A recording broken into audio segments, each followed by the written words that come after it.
Walked out and we heard fireworks, and then we saw the guy with the gun. And I just remember this librarian saying, "Everyone get underneath the table. Everyone get under the table now." I remember the first time I really was like, that's gunfire. Like, those are gunshots. So when I'm hearing gunfire, bombs exploding, this is not resonating with me. The gunfire was just so loud.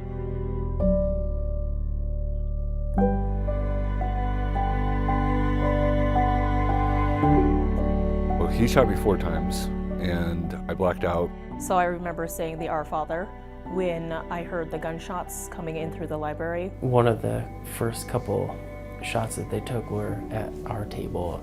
And I put my hand up to ask for help. He said, "Sure, I'll help you." And I looked up a little bit and he didn't grab my hand. And so I just laid back down and he put the shotgun right behind my ear and pulled the trigger. You know, that first volley hit my right leg and the side of my face and my chest. They ricocheted all underneath our table. I mean, just went for it with all the gunshots under our table. We heard gunfire and screams outside while we were hiding. I remember Patrick trying to administer first aid on my leg, and in doing that, he raised up a little bit, and you know, I witnessed him being shot in the head. After they were done with our table, and I felt myself, and I was like, I think I'm okay. I think I'm all right. And the only thing I think that I could sense was, I'm gonna die. I'm looking at my friends. Lauren's not waking up. I'm seeing what everyone else is doing, and everyone seems like they're not moving, they're not waking up.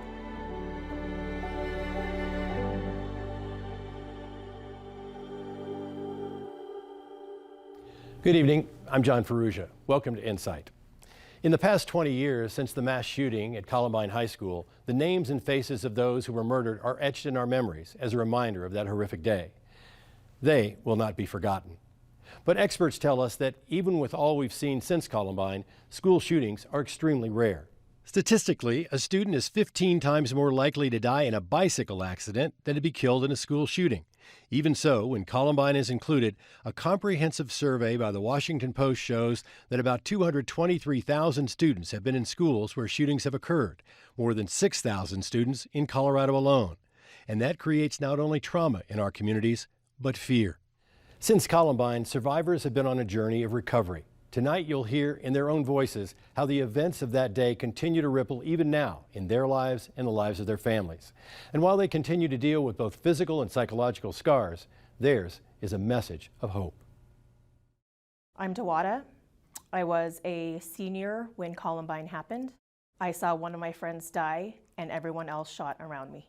My name is Heather Martin, and I was a senior in 1999.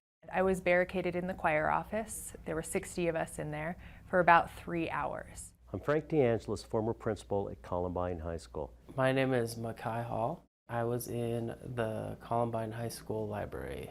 My name is Lance Kirkland. I was shot 5 times at Columbine High School.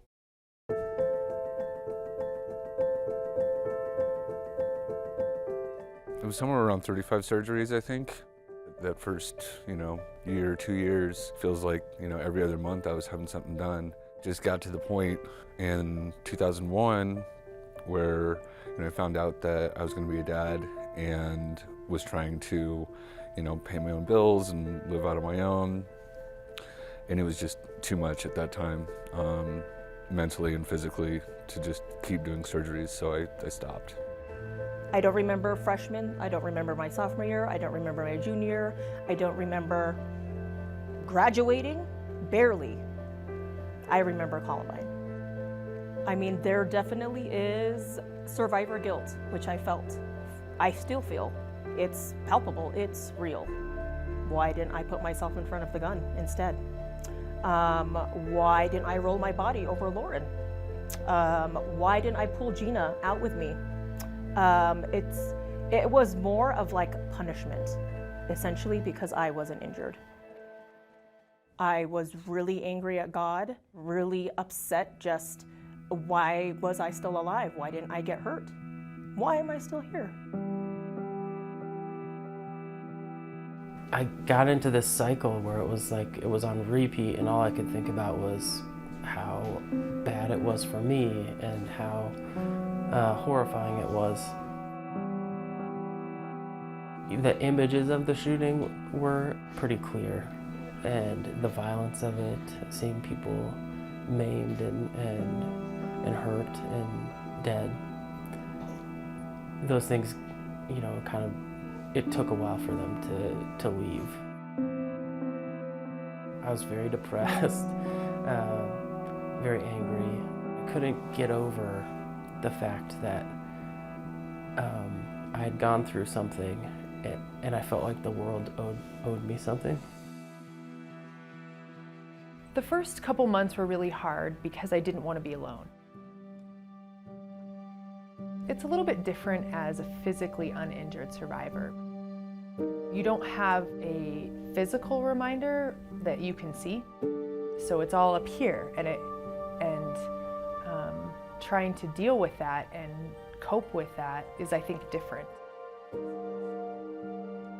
We talked about dying. We talked about the things that we wouldn't be able to do because we were going to die.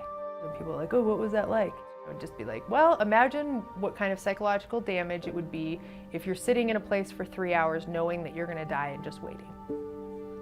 And they kind of like, oh, like, yeah, you probably can't imagine it, but I can.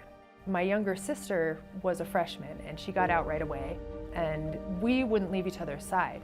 I mean, here I am, I'm like, hi, Ashley, I have to go to the bank. That means we're going to the bank, you know? I'm like, I have to go get gas. And we'd have to go get gas together. I actually went to 2 different therapists, and it just felt like a waste of time. You know, like it was a joke.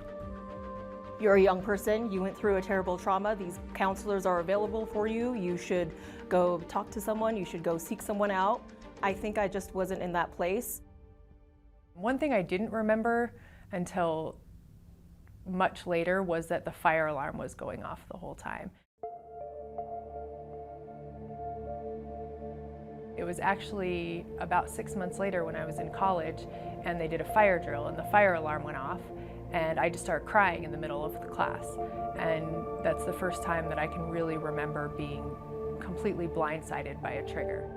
The sound of sirens would make me anxious and nervous, and the sound of helicopters would freak me out. I mean, every now and then, if I hear gunfire, you know, far away, or something that sounds like it and it's out of place, I get nervous. There was a function that was just for the Columbine students, and it was at a movie theater, and the fire alarm went off. And I remember running out of there as fast as I could.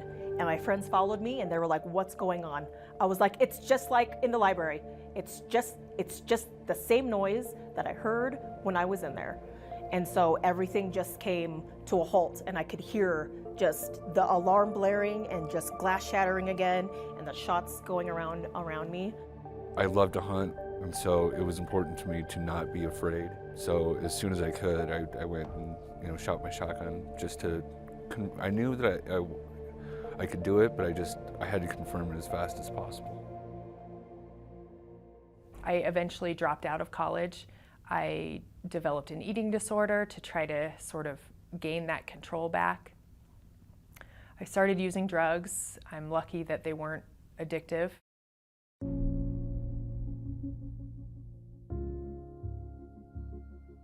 So, for the most part of the last 20 years, I felt mentally fine, physically fine, until about 2015.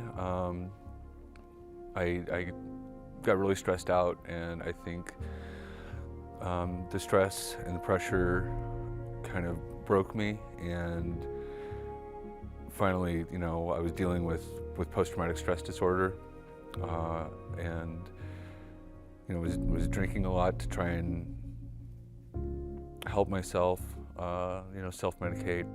I did go into therapy for about a month and a half.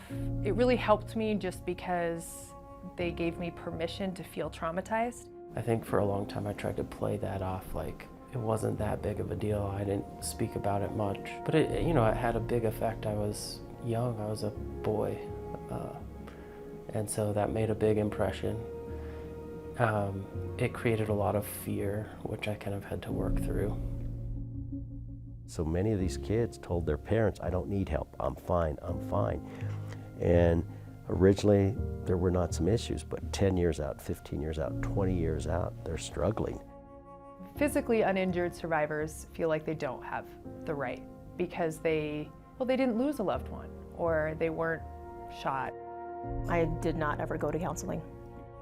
So I really do believe that everyone would benefit from some sort of counseling. Have I actually taken my advice? No, I have not. I always kind of looked at, you know, PTSD as someone with like a weak mind. You know, for other people that were involved in Columbine that weren't shot, that some of them weren't even there.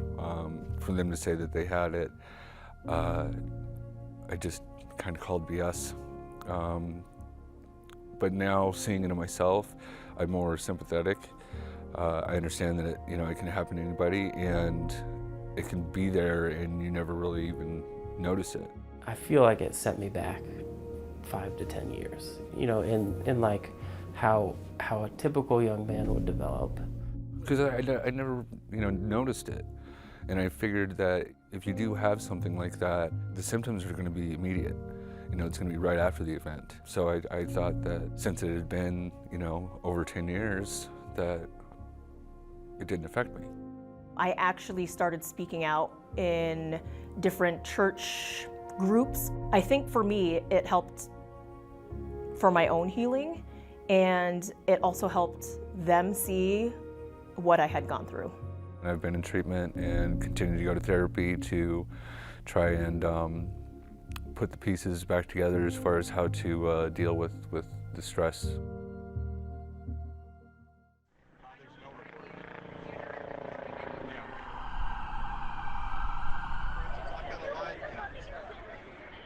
Anytime there's another school shooting, my phone starts exploding with, you're in my thoughts and prayers. If you need anything, I know immediately there was another school shooting. Parkland took me back to Columbine because of the images, you know, with the kids running with their hands on their head. Anytime a shooting has happened, that hits me right back. It hits me right back with everything that happened in Columbine. I can fully understand and feel what that person is feeling like crouching down under the table or behind a movie theater seat.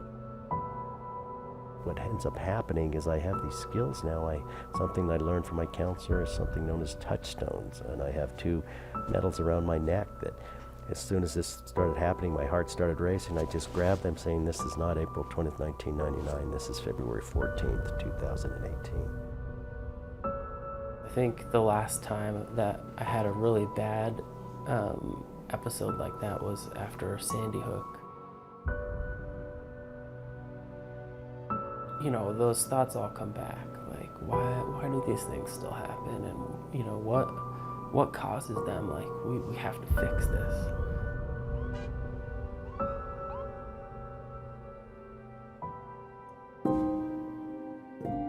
That wound is going to always be a little open. I mean, it's going to always bother me that my son got shot. My name is Mike Kirkland. My son Lance Kirkland was shot at Columbine. He's my hero in so many ways, you know. I mean, I watched him when they told me he'd be in ICU for 120 days. And then they came back and told me he'd been shot in the face with a shotgun. When you have shot a shotgun, you know what that kind of damage. I didn't think he'd ever make it. At the time I was a raging alcoholic, and so I was trying not to drink, but I was trying to get through it, and I'm sure I would have done it differently, but I got through it all. I felt like I was doing the best I could. I think I was too busy with taking care of Lance and everything for a while. After Lance was healthy and moved out, then definitely I think my alcoholism got worse. I had every reason in the world to drink. I had my other 16-year-old son 5.5 months before Columbine commit suicide. Just felt like everything that could have gone wrong in my life did.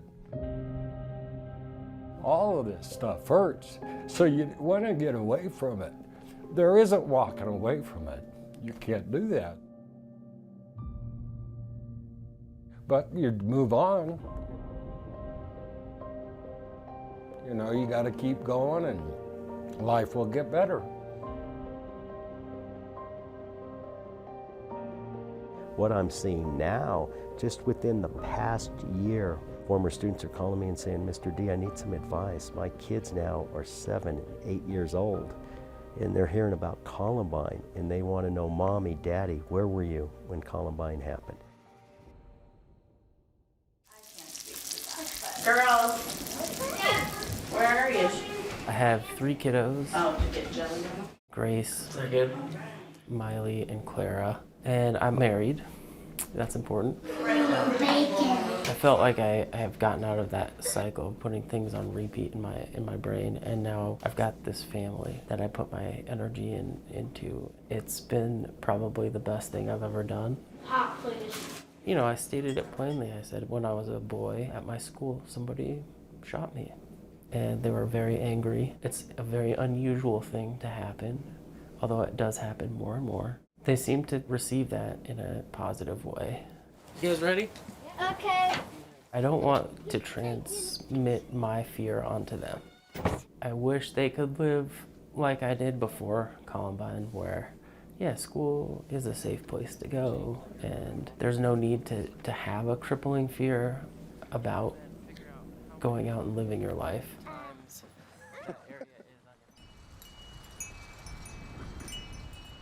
I feel like some of the ripple effects with our family in particular is just this consistent fear with not having your family right with you. My name is Connie Sanders, and my dad was the teacher killed at Columbine. I often will have a moment where I think that something might be happening, and I start just rapid texting about where are you okay, what are you doing? When that's not a typical response. But once you lose somebody unexpected to a tragedy like Columbine, you forget that that's not something normal, that we were just normal people at one point, and our idea of normal was changed.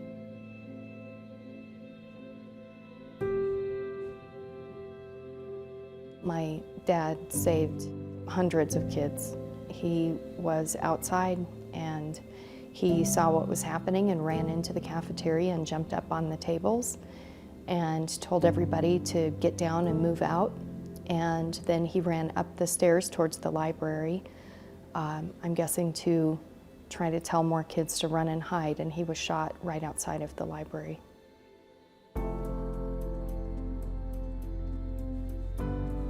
It wasn't until about 7 years after I was driving on the highway, and all of a sudden I just felt this, I can't even describe it, like this intense sadness, anger. It was like this explosion, and I still don't know what happened. And I pulled over on the side of C-470 and got out of my car and sat in the ditch. I broke. I drove home and I just sat in the driveway. It was like I felt everything over 7 years in one moment. It wasn't until 7 years after that I needed therapy. I didn't think I needed it because I didn't feel anything. That was the problem. When we experience a significant trauma, it breaks us, and suddenly we don't really feel anything.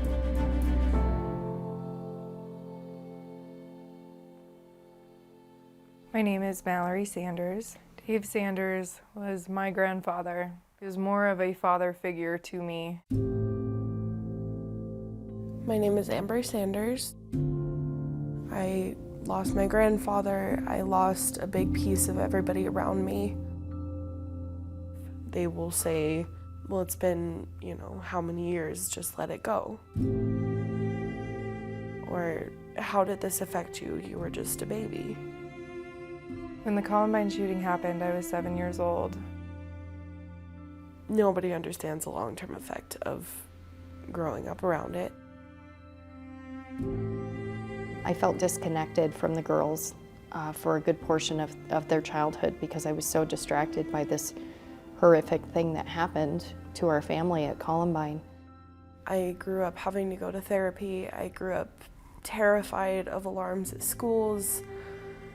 I just grew up expecting to lose the people I love. Knowing that he wasn't going to come back was hard.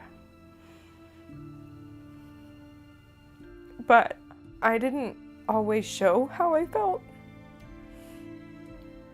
because I wanted to be there for my family. She loved Grandpa. At one point, she was really struggling herself, and in her closet, we found a shrine to Grandpa.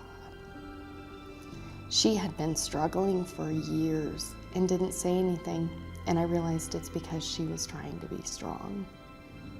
Doesn't bother Mom, why should it bother me? She didn't know that I was in therapy. She didn't know how my heart was broken because I was trying to be strong for my kids. And I can tell you the one thing that parents can do, be weak. Be weak in front of your kids. Let them know that it's okay to break, that it's okay to need therapy, that it's okay to be sad, and it's okay to seek support, because if you don't, they don't.